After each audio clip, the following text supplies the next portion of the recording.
अगर आपका घर अव्यवस्थित रहता है और आप व्यवस्थित करते करते थक गए हैं और आपको कुछ ट्रिक याद नहीं है, आपको कुछ समझ में नहीं आता है कि हम अपने स्वर्ग से घर को किस तरीके से हम ऑर्गेनाइज करें, तो hello everyone, welcome to my channel. और मैं हूं आपकी नीतू त्रिपाठी। तो नीतू त्रिपाठी ब्लॉग्स में आपका फिर से स्वागत है, अभिनंदन है।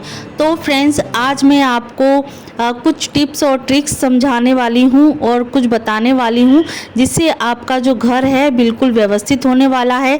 तो सबसे पहली ट्रिक ये होती है कि जब भी आप मॉर्निंग में उठते हैं तो सबसे पहले आप अपना जो बेड है वो ऑर्गेनाइज कर लीजिए। और यदि बच्चे देर से उठते हैं, उनका स्कूल देर से है, तो आप सबसे पहले जो छोटे मोटे काम हैं वो आप सबसे पहले कर लीजिए। जैसे कि रात में बच्चे पढ़ते पढ़ते कॉपी किताब पेन जो एक्स्ट्रा स्टेशनरी जो बुक होती हैं वो साइड में रख देते हैं और भूल जाते हैं उनको व्यवस्थित करना। तो वो तो चीज़ हमें ही करनी है मॉर्निंग में उठकर। तो मैंने मॉर्निंग में ही बच्चों की प्रेस करना शुरू कर दी थी। तो बच्चों का जो अभी बरसात का टाइम चल रहा है तो कपड़े देर से सूख रहे हैं, तो प्रेस मैंने अभी करी थी। तो हाथों हाथ मैं प्रेस है वो फोल्ड करके वहीं रख दूँगी। और जो कंबल है वो भी मैं सही तरीके से मतलब घड़ी करके रख दूँगी, जिससे क्या है जब तक बच्चे उठेंगे तब तक मेरा जो आधे से ज़्यादा काम निपट जाएगा। तो अगली टिप्स ये है कि अब बच्चे उठ चुके हैं तो सबसे पहले ये काम हमें कर लेना चाहिए कि बेडशीट को फटकार के क्लीन करने के बाद आपको बेडशीट को ऑर्गेनाइज करना है। और जैसे आप हाथ से नहीं करना चाहते हैं तो स्केल की मदद से आप बेडशीट को फोल्ड कर सकते हैं, जिससे क्या है बेड जो है हमारे रूम का आईना होता है। तो सबसे पहले बेड को क्लीन करिए। तो ज़्यादातर हमारा जो मेसी रूम दिखता है वो बेड से ही होता है, तो सबसे पहले उसे क्लीन करिए। और थर्ड टिप्स ये है कि जो भी हम बेड बिछाते हैं और ऑर्गेनाइज करते हैं तो वो पिलो के ज़रिए भी दिखाई देता है। तो सबसे पहले हमें जो बेडशीट है तो धोना है या हमें ऑर्गेनाइज करना है या मेकओवर करना है बेड का, तो आप जो पिलो कवर हैं बेड के तो वो आप उसको ऑर्गेनाइज करके रखिए। और उसको चेंज करना चाहते हैं तो उसको चेंज कीजिए। और आप जैसे आपके पास जो कुछ डेकोरेशन वाली चीज़ें हैं तो आप उस चीज़ को भी डेकोरेट कर सकते हैं, जिससे आपका जो बेड है वो बिल्कुल ऑर्गेनाइज रहेगा। तो फ्रेंड्स, अगली टिप्स ये है कि हर घर में वैसे फर्नीचर होते ही हैं और किसी किसी घर में फर्नीचर नहीं हो पाते हैं।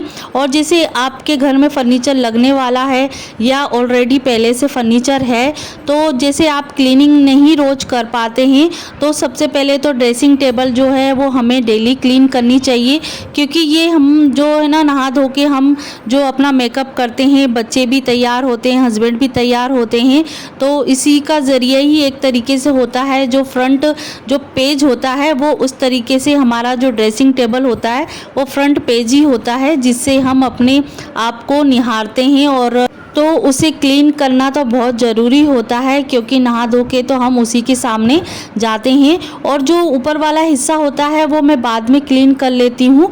और अगली टिप्स ये है कि आपके घर में फर्नीचर है, टीवी है, सब चीज़ें होती ही हैं, तो सबसे पहले हमें टीवी भी साफ़ करना चाहिए, क्योंकि जब भी हम फ्री टाइम पे बैठते हैं और जब भी हम अपने फैमिली के सामने मतलब एंजॉय करते हैं, टीवी देखते हैं, फैमिली वीडियो देखते हैं और प्रोग्राम देखते हैं, तो ये भी चीज़ हमें क्लीन होना ज़रूरी है। और बच्चे हैं कुछ न कुछ सामान इस पे रख देते हैं, कभी चाय का कप, दूध का गिलास रख देते हैं, तो इससे क्या निशान पड़ जाते हैं दूध और चाय के।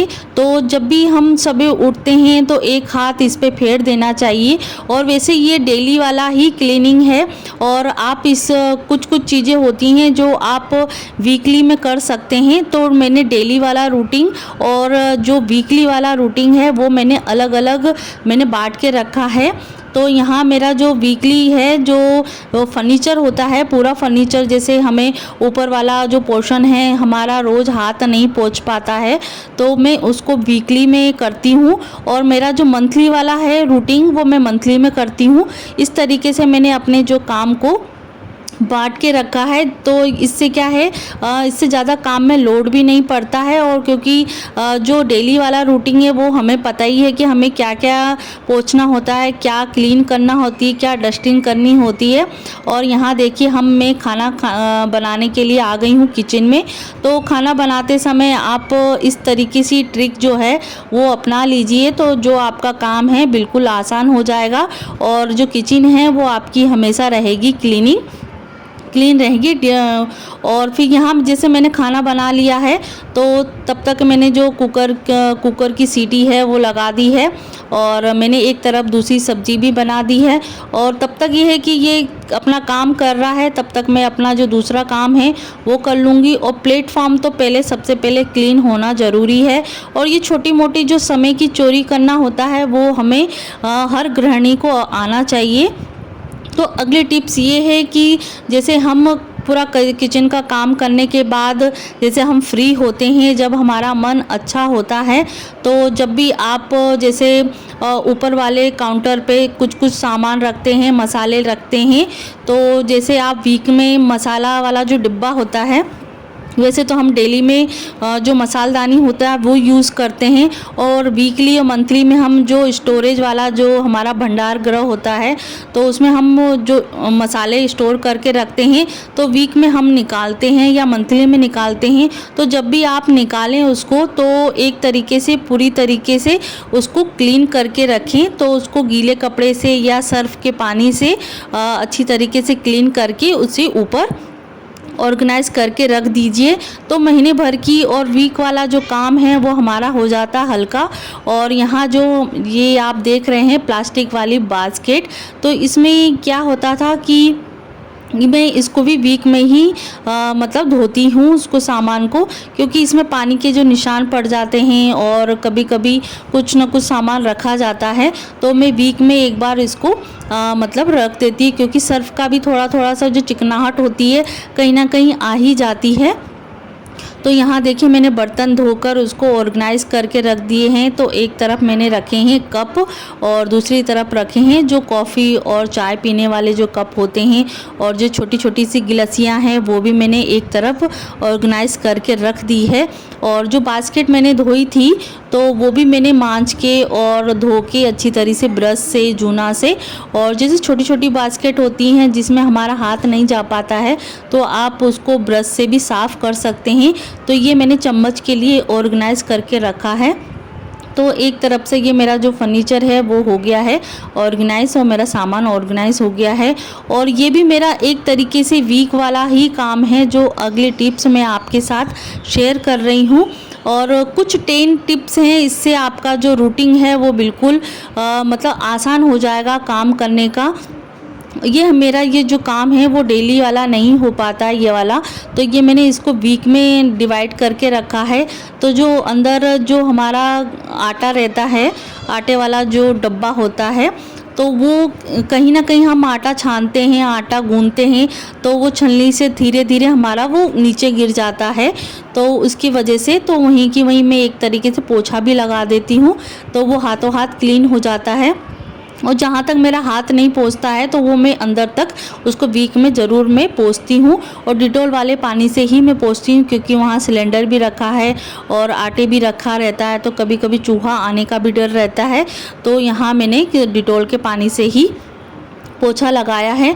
और अगली टिप्स ये है कि जब भी आप फ्री हों या रात के टाइम पे फ्री हों या खाना बनाने के बाद फ्री हों, तो जो हमारा फर्नीचर है जहां हम पूरा मसाला और बर्तन सभी रखते हैं, तो पानी के निशान तो पड़ ही जाते हैं। और किचन है तो चिकनाहट कितनी भी चिमनी लग जाए, जो हमने चिमनी भी लगाई हुई है, पर यह है कि बेनिफिट ये है कि हाँ ये है कि हमें 3 से 4 महीने तक हाथ नहीं लगाना पड़ता है चिमनी से, तो इससे थोड़ा बहुत तो बेनिफिट मिलता ही है। और कोई भी चीज़ है तो उसका बेनिफिट तो मिलना ही है। तो ये मैं इसको डेली ही यूज़ करती हूँ, डेली ही क्लीन करती हूँ, और कभी कभी नहीं होता है तो 2 दिन छोड़ के भी कर लेती हूँ। और जो मेरे चैनल पे प्लीज़ नए हैं और पहली बार मेरे चैनल पे आए हैं, तो प्लीज़ मेरे चैनल को सब्सक्राइब कीजिएगा और लाइक कीजिएगा, शेयर कीजिएगा, कमेंट ज़रूर कीजिएगा। और अगली टिप्स ये है कि जब भी आप कपड़े धोएं तो कपड़े धोने के बाद जब भी जो आसपास हमारी गंदगी फैल जाती है, क्योंकि गंदे कपड़े तो होते ही हैं, तो जो सर्फ गिर जाता है, पानी गिर जाता है, तो उसे क्लीन करना बहुत ज़रूरी होता है। तो ऐसा ना समझें कि अभी बारिश का टाइम है तो धुल जाएगा, साफ़ हो जाएगा, ऐसा नहीं है। तो आपको जिस सीज़न का है उसी के हिसाब से हमें यूज़ होना चाहिए। तो यहाँ देखिए ये पानी जो गिरा हुआ था वो मैंने साफ़ कर दिया है। तो फ्रेंड्स, इसमें से कुछ भी आपको यूज़फुल लगता है, कुछ भी टिप्स आपको यूज़फुल लगती है तो प्लीज़ कमेंट करके मुझे ज़रूर बताइएगा और फॉलो ज़रूर कीजिएगा।